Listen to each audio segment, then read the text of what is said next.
For a movie newly released on home video is one of the surprise sleeper hits of last year called Cinema Paradiso.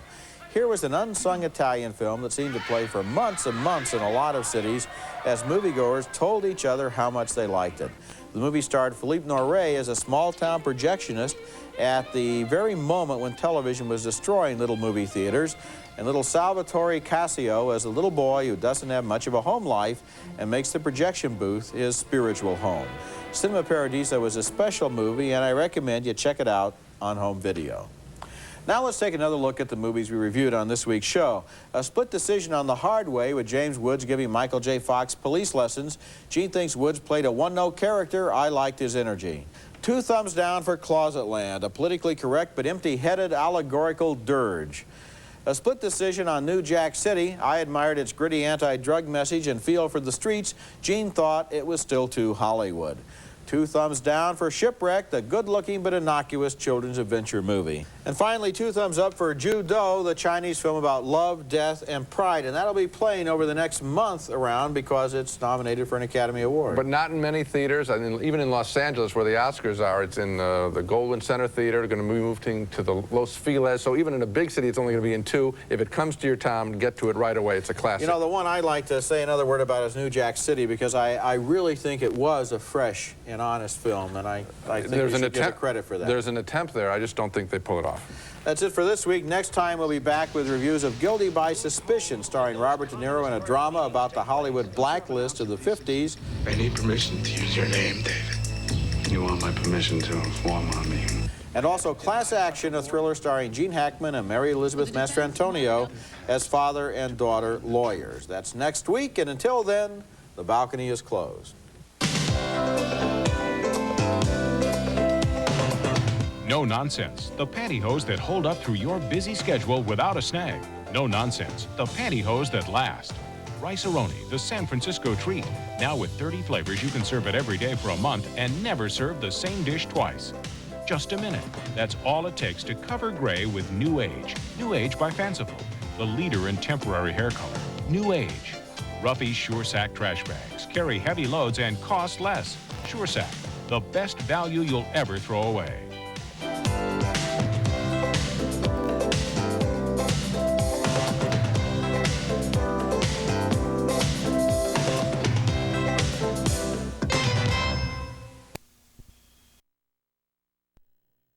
Film director Robert De Niro accused of being a communist in Guilty by Suspicion.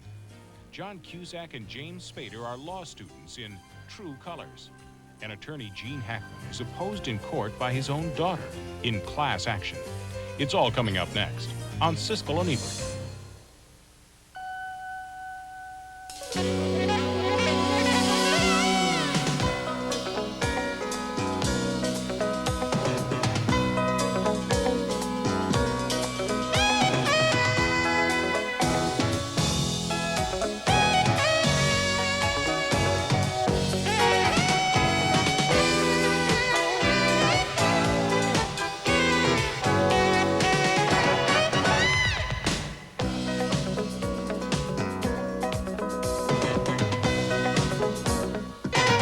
They're using you as a parlor trick.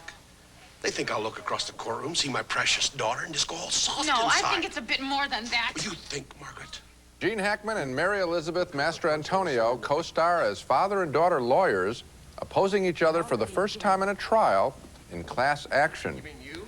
It's one of the new dramatic movies we'll be reviewing this week on Siskel and Ebert, along with our reactions to the violence associated with the anti-drug film New Jack City. I'm Gene Siskel of the Chicago Tribune. And I'm Roger Ebert of the Chicago Sun-Times.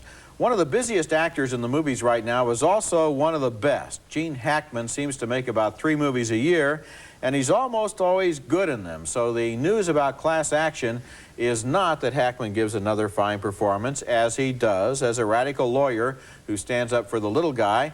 The news is how strong and self-assured Mary Elizabeth Mastrantonio is in the central role of an ambitious corporate lawyer who finds herself up against her father in the courtroom.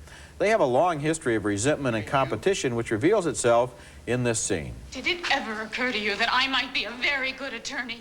Well, you damn well better be. I raised you. No, Mother raised me. You had a date. The lawsuit involves an auto model with an exploding gas tank, and Master Antonio is caught in the middle when her lover, who is also her supervisor, wants her to conceal damaging evidence. He's played by Colin Friels. You didn't give me this case to help my career. You wanted to cover your ass. You figured if this ever came up, who better to keep your little secret than someone you're sleeping with? The movie is filled with good supporting performances, including this one by Jan Rubis as an aging engineer whose credibility is under attack.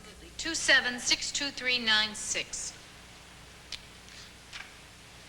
Isn't that your phone number, sir? Objection. Overruled. How about 94536? Objection. Overruled. Sit down, Mr. Ward.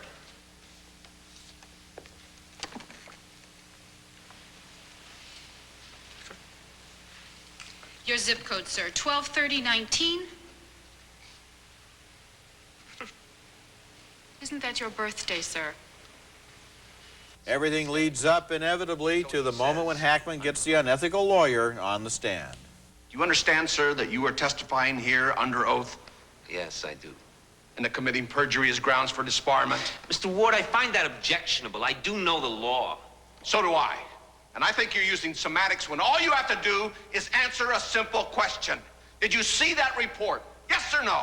Class Action has all the moves of the routine courtroom drama, but actually the legal stuff here is a backdrop to the much more interesting story of the conflict between Master Antonio's parents and between her and her father. One of the key performances in the movie is by Joanna Merlin as Hackman's wife, who has stayed with him through thick and thin, even while he cheated on her. Master Antonio is loyal to her mother and resentful of her father, and her father never seems to miss an opportunity to put her down. The movie is really about their family conflicts, with the legal case as a stage on which they try to settle old scores. I thought their scenes together were literate and passionate, and they were what I admired most about this movie. Well, the problem for me is that is the best thing in the movie, but I think that there is a legal case that they're unfortunately on that is really kind of boring. And then there were problems, Roger, I had with the case itself. And I'm not just trying to be a legal technician here. I'm talking about logical things that would have happened. First of all, you could spot the way the film plays itself out, I think, pretty clearly. But beyond that, this older man, they testified, Jan Rubis, there's a point where he should have said something about the document that they're looking for. Well, I just told you about it or gave you my notes. He could have said that. He would have remembered that, and that would have broken the whole film down. That's a big, gaping flaw here. What is good about it is Hackman, I think, very much so. And Master the wife. Antonio? She's fine, but not enough for me to recommend the picture because the case that they're involved in, I would have wanted to see them, Roger, I would have wanted to see them tell any story between them but the one that they told. Yeah, well, the problem is the gas tank exploding and so forth is right out of old Ralph Nader books and out of TV docudramas. And you're right that when they have the older guy on the stand, in order to make that scene work, it's the worst written scene in the movie. They really have to manipulate it to keep the truth from coming out. But on the other hand, there's so much good stuff in the movie that I'm giving it thumbs up, even though I agree with you that the lawsuit is the weakest thing about it. Well, okay, I split. Our next film is called If Looks Could Kill, and this is sort of an adolescent James Bond action picture, a trivial one at that, starring Richard Grieco from the TV show Booker as a smart-aleck teenager student who takes a trip to Paris with his high school French class only to be mistaken as an American spy. I mean, check this out. Here's my driver's license, my school ID, my fake ID. Listen, I got a great idea. Why don't we track down Mrs. Gober, my French teacher? I mean, she'll tell you I'm... Your car. Michael Corbin, deep cover operative with the CIA. The kid gets a girlfriend, naturally, to help him in his adventures as he tries to escape the bad guy's dungeon using some exploding chewing gum. Wow. Where is he? Come on, step on it. Double your pleasure, double your fun. Corbin, show yourself. Yes. Corbin? I know If Looks Could Kill wasn't made for me, but that doesn't mean it had to be written so slightly. I guess I think high school students are a lot brighter than they're presented in this picture. And one more problem, the villains aren't particularly threatening, which is a big mistake in a picture like this. Linda Hunt, the fine actress, plays her character for laughs, and I wasn't laughing at them. I don't know, Gene. I think this movie comes under the category of guilty pleasure for me. I think she plays the character for laughs because it's supposed to be a comedy, but apart from that... Of course she does, and I didn't laugh at the joke. It seemed to me that it was going to be the kind of dumb formula that you've reviewed, but then as it went along, it picked up steam and courage. It wanted to go over the top. It wanted to be manic. It wanted to be bizarre. I don't think I've recently seen a scene in which a French high school class from Detroit is suspended in a cage above a cauldron of bubbling molten gold before. Probably not. I think that the movie actually has a lot of fun taking those chances. It sold me. The fact that it's trying those chances, okay, I'll laugh if they're funny. I'm sitting there not laughing at it. I thought the kid as a hero could have been just so much smarter. I mean, I think high school kids are smarter. Why not write it smart? This is not a movie about a smart high school kid. What can I tell you? Coming up later in the program, True Colors with John Cusack as an ambitious young politician. Coming up next, Robert De Niro and Guilty by Suspicion when Hollywood was put on trial. Don't you have an ounce of decency? You know, Larry, what the hell are you doing? reorganizing my library. Terrified by congressional hearings into political beliefs, a frightened Hollywood screenwriter burns his books in the middle of the night in Guilty by Suspicion, a drama about those years starting in the late 1940s when directors, writers, and actors were given the choice of informing on their friends or losing their jobs. It was called the Hollywood Blacklist, an attack by publicity-seeking congressmen on famous names who may have been involved in left-wing causes that were no longer respectable in the early days of the Cold War. The movie stars Robert De Niro as a director who finds himself caught in the trap. You had a choice. Either you got your name cleared or you didn't work. You call him and do just as he says. Believe me, Graff knows what he's doing with those bastards. And then you come here and we'll talk about the picture. What take was that? 17. The director's best friend is a writer played by George Wendt, and De Niro tries to explain the paranoid realities of the situation to him. They're gonna call you. The guy asked me about you. The same thing that happened to me is gonna happen to you. No, it won't. The hell it won't, I'm telling you. I hope you're making a lot on those rewrites because you're gonna have to get a good lawyer. Some directors simply pack up and head for Europe. Martin Scorsese plays one of those men and asks De Niro to finish his movie for him. You just can't let him do this to you. You can't let him get away with this. Well, what do you propose I do? Yeah, I don't know. Inform my friends? Because that's what they want, you know. I want me to inform my friends. I want me to name names, involve innocent people, ruin people's lives. There's nothing noble either. I mean, I just can't do it. Everything leads to a public hearing where De Niro is badgered by self-righteous congressmen until he explodes with the words actually used by playwright Arthur Miller at the hearings.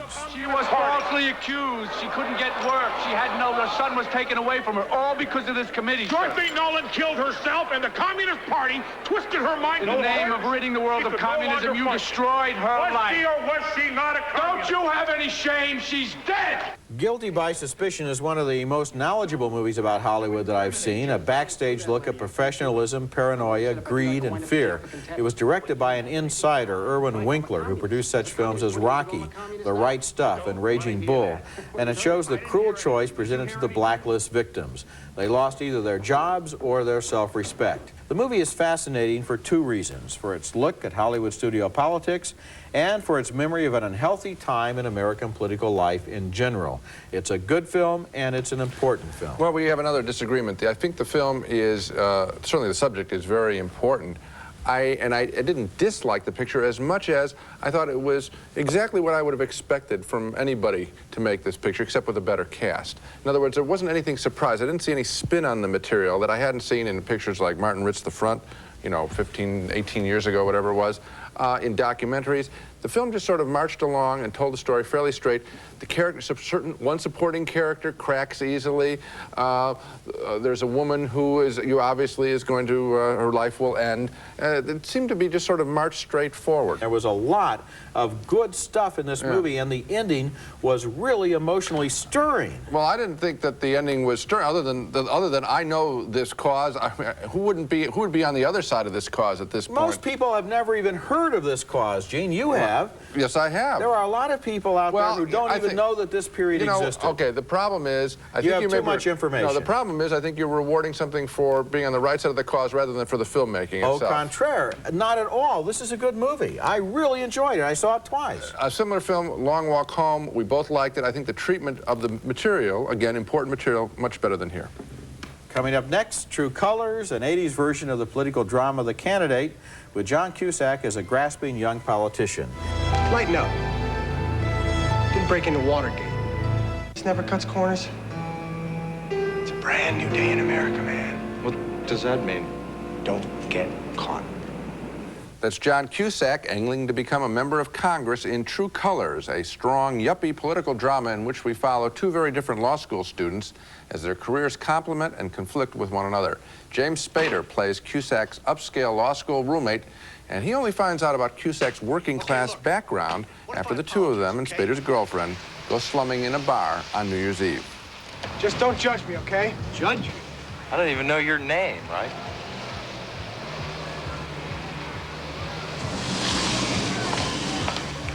Peter Michael Bertowski. Born in New Haven, March 9th, 1959, to Mike and Irene. The mother left when he was 10. The father, Cutty Sark fan, raised the boy while working sporadically, usually around the holidays. People got the charitable urge. They will battle over that woman, played by Imogen Stubbs, after Cusack quits law school to work in politics as an aide to her father, a U.S. senator. James Spader is startled when he sees Cusack play a dirty trick on another senator who he's spotted catting around with a female lobbyist. He stuck his tire. It's no move. That's a crime. Okay, so I created a situation. So what? Upshot is I did him a favor. Equal Styles did him a favor, which means he's on our dance card in a close vote. What's wrong with that? Another strong character is the father of that young woman, the senator played by Richard Widmark, absent from the movies for far too long. Cusack ends up marrying his daughter, and he tries to blackmail the ailing senator into backing him for Congress. Bringing his ammo into another camp, huh? People hear Alzheimer's, they worry. I don't even want to think about those kind of choices. Don't fuck with me. I've been playing hardball since before you were born. It's good to see Richard Widmark in a film again, and what makes that scene in the whole movie work so well is that True Colors is full of smart, energetic characters led by the impassioned John Cusack, who is so headstrong here that we can't help but follow him in his headlong race for fame. The film obviously trades on our deep suspicion of all politicians. We're sitting there thinking, are they all this driven? Maybe so.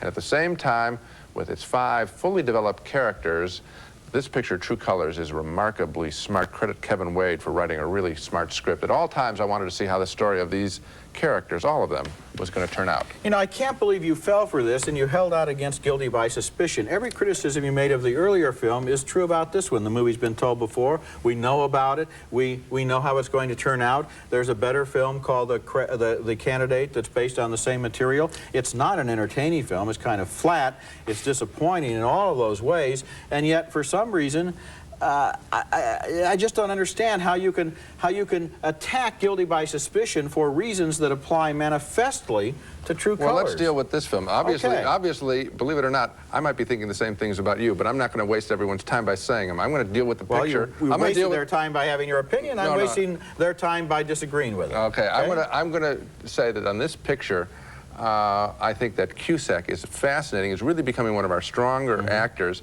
and that I did not know how this story was going to turn out. I really admire John Cusack, too, and I thought he did a fine job in this film. I felt that the screenplay could have been a lot more interesting if it hadn't been so much the same kind of formula we're familiar with from the newspapers about congressmen like this and the situations they get into. Okay, a new movie called New Jack City is a surprise box office winner across the country, but it's also attracting controversy as violence has broken out in a few screenings. We'll talk about that when we come back. New Jack City, about a Harlem drug lord and the police who tried to stop him. I liked the movie. Gene didn't, but we both agreed on its anti-drug message. A drug dealer is the worst kind of brother, man. He won't give it to his sister. He won't give it to his mother, but he'll sell it to one of his boys on the streets. One remarkable sequence follows a young gang member named Pookie as he is all but destroyed by drugs and then is helped by one of the cops to rebuild his life through a rehab program and Narcotics Anonymous. This is simply not the kind of stuff you see in the average crime movie. You've already seen the stories on the news about this film, about its aftermath, about the riot in the Westwood neighborhood of Los Angeles when young patrons were turned away, or the violence in other cities. The movie's opening follows a pattern similar to what happened with 2 other movies about crime, The Warriors and Colors, which were both about street gangs. There are probably a lot of reasons why some movies seem to attract violence, and one of them, in the case of New Jack City, is simply that the subject matter is appealing to young urban men who, thanks to the gun lobby, find it easy to obtain handguns and convenient to carry them. Now, the news media loves to jump on a story like this. They love anything to do with the movies, and they'll simple-mindedly blame the movie for the violence. That's a lot easier than looking at underlying social problems or questioning the pro-gun positions of federal officials, which make it possible for kids in gangs to walk around with automatic weapons. I think it'd be a shame if the controversy overshadowed the fact that New Jack City is a good and serious movie with a strong anti-drug, anti-crime message. Well, number one, I think that you got to also put your finger on the kids who do the guns, because lots of kids who are urban males and women attend these pictures and don't pop anybody. So let's fault them. It's not just the gun lobby. I think you're a little No, what I'm talking about is the coverage of it, because 99.9% of the screenings of this movie haven't had any violence at all. And the fact is, Gene, they have. I want to be really hardball here. The number of people killed or wounded in incidents around this movie is probably smaller than the number of people who would have been killed and wounded out in the neighborhoods if they hadn't been in the movie for 2 hours. If you really could be God and look down and see what would have happened. And in both cases, the kids who do the killing are wrong. And yes, the they answer are. is, Yes, they are. Yes, and the answer is that one, news media should be more responsible, because a lot of the violence occurred prior to the screening of the picture, not while they were in the theater, not that somebody decided, I'm going to adopt a life of crime. At the same time, I think the picture romanticizes the street life in it, that if they had gotten into the theater, I don't think that the drug warning is clear enough. Oh, now that's where you're completely wrong. But wait a second, but we're dealing here, now with our re-review, we're dealing here with this issue about the violence. And I think that theater owners, when they book a picture like this, ought to be smart enough to know that if you're going to have a bad crowd, meaning large crowd, and a tough crowd for the first opening night showings. And I know if I have learned any lesson out of this is I'm not going to the first show for a picture like this. I'll see it on the Monday but what you're afterward. doing now is you're just reinforcing all of the publicity about how the movie and the violence are connected. I said absolutely the opposite. I said the violence occurred prior to the movie. Prior to the movie. I'm saying it's a problem of crowd control. I'm not saying it's a problem of the movie. I just hope the fact that this is a good movie doesn't get lost in the controversy. Coming up next, our video pick of the week, an unfortunately neglected Clint Eastwood movie. Video pick of the week is White Hunter Black Heart, a fine Clint Eastwood film from last year in which he directed himself in a role patterned on the life and lifestyle of director John Huston, specifically while Huston was preparing to direct the movie The African Queen with Bogart and Hepburn. It turns out Huston would rather shoot elephants than his movie, and this film does a very good job of presenting a complicated, contradictory character, a man both creative and selfish, compassionate toward the weak, and a bully toward the strong. It is all too rare in American movies to get complicated characters in the lead, and if that is your taste, I think you should check out White Hunter Black Heart, just out now on home video. Now let's recap the movies we reviewed on this show. We had a lot of split votes, as you may have noticed. Roger liked Class Action, the courtroom drama with Gene Hackman and Mary Elizabeth Mastrantonio. I thought the trial material crippled their fine work. Another split vote on If Looks Could Kill. Roger said he enjoyed the cheerful exuberance of the action. I thought the teenage James Bond parody was lame. Another split vote on Guilty by Suspicion, the Hollywood blacklist drama. Roger found it important and moving. I found the storytelling rather standard. And we split on True Colors, the yuppie politics film. I really liked John Cusack's headlong drive for Congress. Roger thought it was flat and predictable. Okay, 4 movies, 4 disagreements, and that's it for this week. Next week we'll be back with Defending Your Life, starring Meryl Streep and Albert Brooks, and also Teenage Mutant Ninja Turtles 2, The Secret of the Ooze. That's next week, and until then, the balcony is closed. Admiral Cruises presents their 7-night Caribbean vacation sampler cruise on the Azure Seas. Days and nights filled with everything from sampling the islands to relaxing on board. Whenever you cruise, cruise Admiral Cruises. No nonsense, the pantyhose that hold up through your busy schedule without a snag. No nonsense, the pantyhose that last. Ringer Lawn Restores, the natural chemical-free way to make your lawn healthy and green. Ringer, all natural, all good, all safe. Ruffy's Color Sense trash bags with colors to match any decor plus fresh deodorizing fragrances. Color Sense, the best value you'll ever throw away.